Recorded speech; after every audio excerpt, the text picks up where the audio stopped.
Incarcéré à la prison de Toulouse depuis le 18 juin 2021, Cédric ne cesse de clamer son innocence dans l'affaire judiciaire concernant la disparition de son épouse Delphine Jubilard.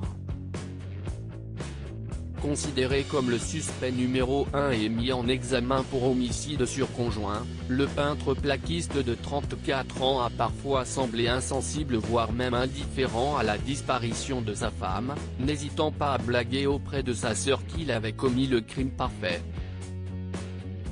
Enola, de toi à moi, je suis le meurtrier parfait pour l'instant, n'oublie pas que j'ai commis le crime parfait. Si tu as besoin de conseils. Rapportait ainsi une écoute téléphonique du compagnon de Séverine capturée en mai 2021 diffusée sur BFM TV. Pourtant, un ami de Cédric Jubilard, Cyril Emardinquet, a confié que le papa de Louis et Delia était bien plus sensible qu'il ne voulait le faire paraître et qu'il était très attaché à sa femme. Invité sur le plateau de Balance ton poste, le secrétaire national du syndicat de police PIP et conseiller régional du Val-de-Loire a d'abord raconté avoir rencontré le peintre plaquiste sur l'application de jeu Game of Thrones entre 2017 et 2018. J'étais sur le point de l'attaquer, et il m'envoie un message de détresse, « Pourquoi tu m'attaques ? Je débute dans ce jeu » et il se présente sous le pseudonyme de Kéan Clotilde, c'était Cédric Jubilard. Si est-il comme cela que je fais sa connaissance, a-t-il révélé. Très vite, Cédric Jubilard se confie à son nouvel ami virtuel sur ses problèmes avec sa femme Delphine Jubilard.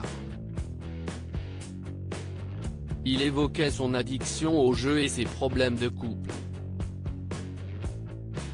L'argent était au cœur de ses difficultés avec Delphine car il me disait qu'elle n'était pas contente qu'il gaspille autant d'argent en jouant, en se payant du cannabis.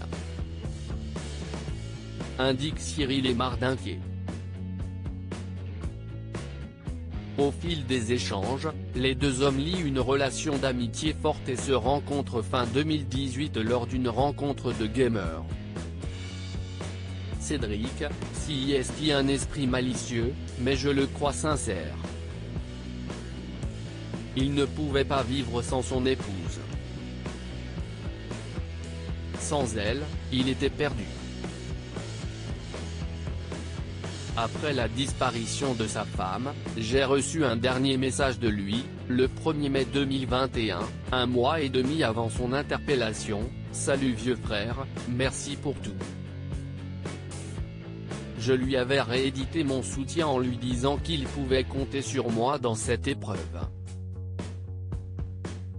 Conclut Cyril. Cédric Jubilard reste présumé innocent des faits qui lui sont reprochés jusqu'au jugement définitif de cette affaire.